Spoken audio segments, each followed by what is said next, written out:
Alright, let me tell you about this patch of land I got. 8 years back, I was standing right here, deed in hand, looking out at nothing but woods, pines, aspens, the whole 9 yards. Had this crazy dream, see? Worked my tail off in the city for years, saved every penny, all for this. Living off the grid. Folks thought I was nuts, trading the city grind for this. But out here, it wasn't just quiet, it was freedom. Real freedom. Build my own place, live by my own rules. That was the plan. Man, that first year was brutal. Started with just a tent, some basic tools, and my beat-up pickup. Clearing trees for the cabin site? Backbreaking. My mornings were just the scream of a chainsaw echoing through the woods. Afternoons? Digging a well by hand. Blisters on blisters, muscles screaming bloody murder. Nights, I'd just collapse in the tent, dead tired, staring up at a sky so full of stars you wouldn't believe, feeling completely wiped but weirdly satisfied. By the end of that year, though, I had the skeleton of the cabin up. Found a nice spot near a little creek that runs through the property. The sound of that running water, it's like a constant reminder of life out here. Used the timber I'd cleared myself, cut and shaped every log just right. It wasn't fancy, just a single room with a sleeping loft. But damn, it was sturdy. It was mine. It was everything. Years went by, and living out here just became normal. Put up solar panels on the roof, enough juice for a small fridge, my laptop, a few lights. Got a decent vegetable garden going on the south side where the sun hits best. Built a chicken coop, so fresh eggs were always on hand. Did some hunting, some fishing, learned how to can and dry food for the winter. Life was balanced, you know? Taking what I needed from the land, respecting it. I loved how simple it was. No utility bills showing up every month. No nosy neighbors complaining if my grass got too long. No city telling me what I could or couldn't do on my own damn land. It felt like escaping all the red tape and bureaucracy that just sucks the life out of you back in the city. Waking up with the sun, working with my hands, falling asleep knowing I was truly free. My connection to this place got deeper every year. Watching the seasons change, the green summers turning to fiery autumns, then the quiet white of winter. Got to know the local critters, too. The deer that came down to the creek, the hawks nesting in the big pine nearby, even a shy fox that would sometimes zip through the garden. This wasn't just land, it was home, built with my own sweat. A sanctuary I figured would always be safe from the outside world. But things started changing around year 7. First sign? That little dirt road leading to my place, the one I maintained myself, suddenly got widened and paved. Didn't think much of it at first. Figured maybe the county was finally investing in rural roads. Rare, but possible. Then came the construction crews. I started hearing the distant rumble of machinery during the day, seeing the glow of floodlights at night. A big empty stretch of land, miles from my cabin, was being torn up. Trees down, foundations poured. Slowly but surely, a whole subdivision started sprouting up over there. I watched it happen from a distance, wasn't sure how it'd affect me. My land was far enough away, right? Figured the new houses wouldn't bother me much. I owned my acreage outright, never signed anything tying me to an HOA or any other crap like that. The wilderness is big. Figured there was room for all of us. Boy, was I wrong. The first real sign of trouble showed up folded neatly on my doorstep one morning. Found it when I went out for firewood. Plain envelope, no markings. Inside, a formal notice from something called the Willow Creek Homeowners Association, welcoming me as a new member and laying out all the rules I was now expected to follow. I read that thing, my confusion turning into disbelief, then pure, boiling anger. They claimed all properties within a 3-mile radius of their new subdivision were now part of the Willow Creek HOA, whether the owners agreed or not. It listed a bunch of insane regulations. What color I could paint my non-existent suburban house, mandatory lawn mowing schedules, my lawn was a wildflower meadow, and a ban on unauthorized structures, which apparently included my damn chicken coop. And the kicker? An invoice for a $600 annual HOA fee, with a threat of late penalties. Are you kidding me? I crumpled that letter up and chucked it straight into my wood stove. 8 years I spent building this life, this independence, just to have some strangers try to boss me around on land they didn't own? No way. I decided right then and there to just ignore it. They couldn't possibly enforce rules on property that had absolutely nothing to do with their cookie-cutter subdivision. But that letter? Yeah, that was just the opening shot. The next few weeks, things got weirder. Unfamiliar cars started driving slow past my cabin, real obvious like. More notices showed up taped to my door, each one nastier than the last. The HOA insisted they had legal authority over my property because of community expansion plans and demanded I comply. They threatened fines for my unkempt lawn, again, wildflower meadow. They even had the nerve to complain about my solar panels, calling them an eyesore that violated their aesthetic guidelines. My peace was gone. My sanctuary felt like it was under siege. The wilderness was suddenly a battleground. And I knew, deep down, I couldn't just ignore this. This was my home, the dream I'd worked my ass off for. And I wasn't about to let anyone bully me out of it. I woke up one morning to the sound of tires crunching on the gravel near my cabin. I peeked out the window. Yep, a sleek black SUV parked right at the edge of my driveway. Two guys in suits got out, clipboards in hand, looking completely ridiculous out here in the woods. My jaw tightened. I watched them sizing up my place, pointing at my chicken coop, gesturing towards the solar panels. I had a pretty good idea who they were. By the time I swung the cabin door open, they were already heading towards my porch. The taller one, middle-aged guy, perfect hair, plastered on smile, stuck out his hand. "Good morning, Mr. Walker," he said smoothly. "I'm Robert Vance, president of the Willow Creek Homeowners Association. This is my colleague, John Miller, our legal counsel." I crossed my arms, ignoring the handshake. "I'm not part of your HOA," I said flat out. "You're wasting your time." Vance's smile didn't budge, but his tone turned condescending. "Mr. Walker, I understand your confusion. Let me assure you, this isn't a waste of time. Your property falls within the jurisdiction of Willow Creek due to its proximity to our subdivision. As such, you're subject to the same rules." I shook my head, keeping my voice level. "This land has nothing to do with your subdivision. I bought it 8 years ago, long before you guys showed up. I didn't sign any agreements, and I don't recognize your authority." Miller, the lawyer, stepped forward, holding up a stack of papers. "Actually, Mr. Walker, there's a clause in the original deed for this area, allows for an HOA if the majority of surrounding properties are developed. Willow Creek meets that. Your property is now part of the HOA by default." I snatched the papers, scanning the dense legalese. I couldn't find anything specifically tying my land to their HOA. It felt like a stretch, a deliberate misinterpretation. I handed them back. "I'll be getting my own lawyer to look at this," I said firmly. "Until then, stay off my property." Vance's smile finally slipped. "We're trying to be reasonable, Mr. Walker. The HOA maintains community value and aesthetics. If you don't comply, we'll have no choice but to take further action." I took a step closer, lowering my voice. "This isn't a community. It's my land. If I see either of you here again without my permission, I'm calling the sheriff."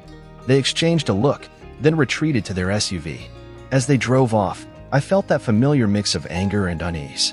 I hadn't expected them to show up in person, armed with legal threats. They weren't bluffing. They were serious. The harassment ramped up over the next week. More cars driving by slowly, sometimes stopping to snap photos.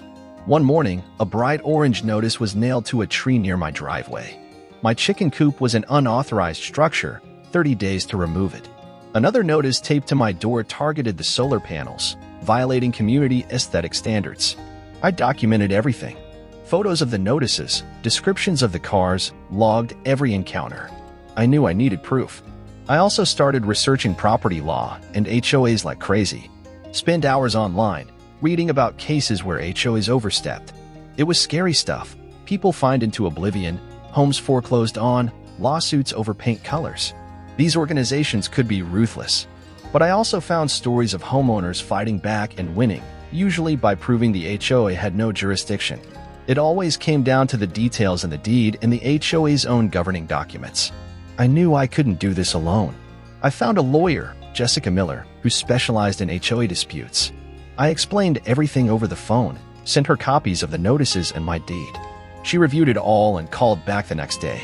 "Good news, David," she said, and I could hear the confidence in her voice. "Your property is not legally bound to the HOA. That clause they cited only applies to properties within a platted subdivision, which yours clearly isn't. They're way out of line." Relief washed over me, followed by a fresh wave of anger. "So they're just bluffing? Trying to scare me?" "Exactly," Jessica replied. "Common tactic. They count on people not knowing their rights or being too intimidated to fight. But don't worry, we can fight this. I'll draft a formal letter challenging their claims and demanding they cease all harassment immediately." The letter went out, But the HOA didn't flinch. Instead, they doubled down. A week later, another letter arrived, this one officially from their lawyer, John Miller. Accused me of non-compliance, threatened legal action if I didn't pay the $600 annual fee, and removed my violations within 14 days. My frustration hit its peak.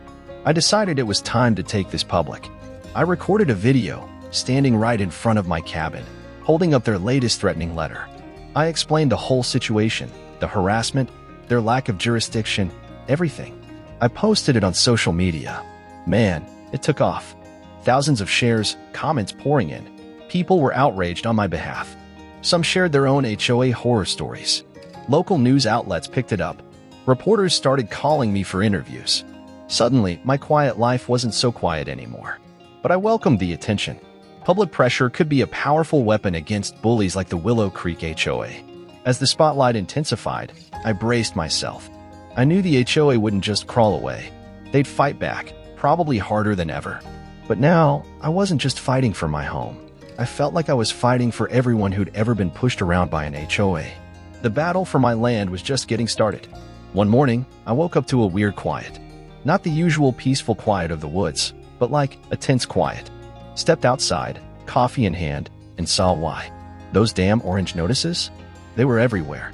Pinned to my chicken coop, stuck on my garden fence, even taped to the base of my solar panels. Final warning printed in bold red. The newest one was a real piece of work. Claimed my property violated HOA environmental preservation mandates. Said my garden and chicken coop disrupted wildlife migration patterns. The language was so formal it was almost funny, but the threat was clear. Action is imminent. Look, I'm used to hard work, used to stress. But this constant harassment? It was getting to me. I built this life to get away from this kind of crap. Every notice, every car driving slow past my place, every threatening letter, it felt like they were trying to grind me down, break my spirit. That morning, I called Jessica, my lawyer. Told her about the latest flood of notices. She was calm, thank God. Remember, David, this is intimidation. They want you to give up or screw up. Document everything. I'll handle the rest. I spent the afternoon doing just that. Photographed every single new notice, filed away every letter. I even installed a motion-activated camera near my driveway. If they trespassed again, I'd have undeniable proof. The wilderness taught me to be resilient, prepared. I wasn't backing down. Later, Jessica emailed a draft response to their latest threats. It was beautiful, pure legal precision. Tore apart every single one of their bogus claims, citing previous court cases that proved properties like mine were exempt from HOA rules. I felt a surge of gratitude. This woman knew her stuff. We sent the letter. I hoped that would be the end of it. Wishful thinking. A few days later, I'm out chopping firewood, and I hear it, an engine, deeper, closer than usual. I look up. A big tow truck is creeping up my driveway, with Robert Vance's black SUV right behind it. My chest tightened. I knew immediately what they were after. My truck. My old, reliable pickup, parked near the cabin. Yeah, it's got some dust and dings from hauling supplies, but it runs perfectly fine. The tow truck driver gets out, Vance follows, looking smug as ever. What the hell is this? I yell, storming towards them. Vance holds up a hand like he's calming a wild animal. Mr. Walker, he says, his voice dripping with false concern, your vehicle violates HOA regulations regarding the storage of non-operational vehicles. Since you failed to move it, we're repossessing it. I was stunned. Non-operational? This truck runs just fine. I drove it into town last week. Vance's smile didn't waver. It's not about whether it runs, Mr. Walker. It's about the aesthetic of the community. Your truck doesn't meet our standards for exterior condition. It was the most ridiculous excuse yet. My fist clenched, but I kept my cool. You're trespassing. Get off my property before I call the sheriff. The tow truck driver looked uneasy, like he knew this was shady, but Vance pushed him. You can call whoever you like, Mr. Walker. This truck is leaving today. Pay the fines if you want it back. I pulled out my phone, started snapping pictures, the tow truck, the license plate, Vance standing there looking like a Bond villain. I suggest you leave now, I said, my voice dangerously low, before this becomes Exhibit A in my lawsuit. Maybe it was the camera, maybe it was the look in my eye, but the tow truck driver looked at Vance, hesitant. Vance finally waved him off, clearly furious.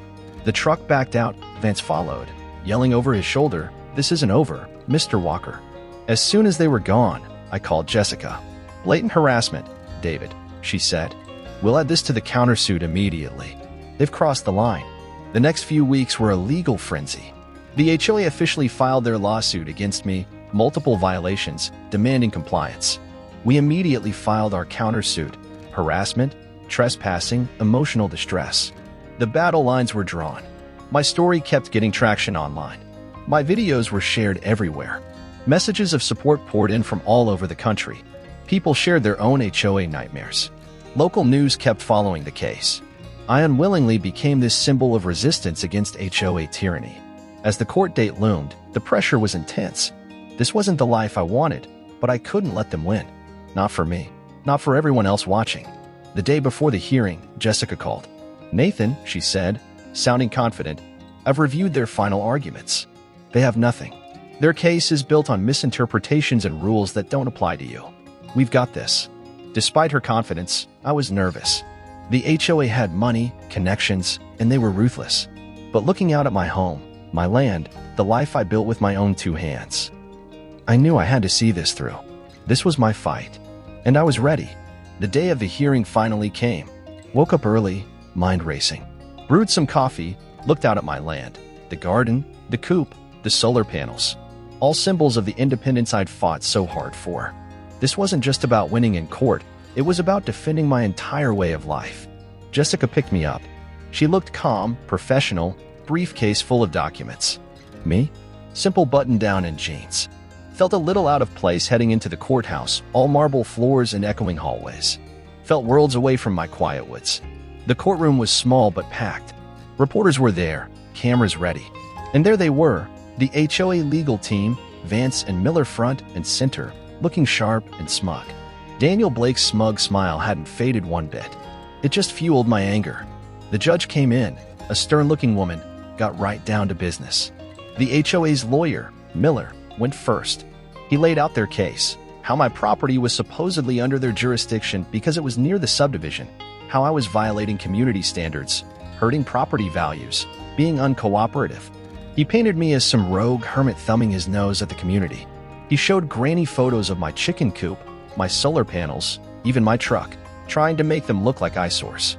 He cited that bogus deed clause again. Listening to him twist the facts made my blood boil. Then it was Jessica's turn. She stood up, calm and collected. She started with the core issue, jurisdiction. Your Honor, she said, her voice clear, the deed for Mr. Walker's property predates the Willow Creek HOA entirely. It explicitly exempts his land from any future subdivisions or HOAs. Their claim of jurisdiction is baseless. She presented the deed, the county maps, highlighting the clear boundaries. Mr. Walker's property is not now, nor has it ever been, part of a platted subdivision subject to these bylaws. Then she went after their harassment tactics. The bogus notices, the trespassing patrols, the attempt to tow my truck, the photos taken without consent. This isn't about community standards, Your Honor, she argued passionately. This is about an organization attempting to bully and intimidate a private property owner into submission. They trespassed, they harassed, they violated his rights. The judge listened intently, occasionally asking sharp questions, mostly directed at the HOA's lawyers, who started looking less confident as Jessica dismantled their case piece by piece. When it was my turn to testify, I took a deep breath. Jessica guided me through my story, the years of hard work building my place, the peace I found, then the sudden harassment, the threats, the constant stress. What was your reaction to the first HOA letter? Jessica asked. Confused, I said honestly. Then angry. I'd never agreed to be part of their association. I couldn't understand how they thought they had any authority over my land. And how has this impacted your life? I hesitated, emotion catching in my throat. It's been exhausting. I came out here to escape this exact kind of interference, to live simply. Instead, I've been harassed, threatened, dragged into court over rules that don't even apply to me. They tried to take away my peace. When the HOA lawyer, Miller, cross-examined me, he tried to paint me as unreasonable, antisocial, deliberately violating rules just to be difficult. But I stuck to the facts, calmly reiterated that my property was private, their rules didn't apply, and their actions were harassment. By the end of the hearing, the judge looked thoroughly unimpressed with the HOA's case. She announced she'd issue her ruling in the coming days. Walking out of the courthouse, I felt drained but strangely hopeful. Jessica squeezed my shoulder. You did great, David. We presented the truth. That evening, back in my cabin, the waiting was agonizing. But as I sat by the fire, looking out at the quiet woods, I felt a sense of peace I hadn't felt in months. Whatever happened, I had stood my ground. I had fought for my home. I barely slept the night after the hearing, just tossing and turning, replaying everything in my head. Did I say the right things? Did the judge believe me? It felt like my whole life, everything I'd worked for these past 8 years, was hanging in the balance. When dawn finally broke, I sat on my porch, coffee steaming in the cool air, watching the woods slowly wake up. Losing this place, it was unimaginable. This wasn't just land, it was my sanity, my freedom. 3 agonizing days later, the courier arrived. That official envelope felt like it weighed a ton. My hands were shaking so bad I could barely open it. I scanned the judge's ruling, my eyes jumping down the page, searching for the key words. And then I saw them. Ruled in my favor. My favor. The HOA's claim? Invalid. Their actions? Intrusive, illegal. They were ordered to stop all harassment immediately, pay me damages for the distress and trespassing, and issue a formal, public apology. I read it again. And again. A wave of relief, so intense it almost knocked me off my feet, washed over me. I let out a whoop, startling a nearby squirrel. I'd won. They hadn't broken me. My home, my independence, it was safe. I sank onto the porch steps, just breathing, letting the reality sink in. The news spread like wildfire, thanks to the reporters who'd been following the case. My phone started blowing up, calls, emails, messages from people all over, congratulating me, sharing their own HOA horror stories, thanking me for standing up to them. It was overwhelming, humbling. I realized my fight hadn't just been mine, it had become a symbol for others. The Clearwater Ridge HOA, predictably, didn't take the loss gracefully, but they were cornered. Robert Vance, the smug president, resigned shortly after the ruling, citing personal reasons.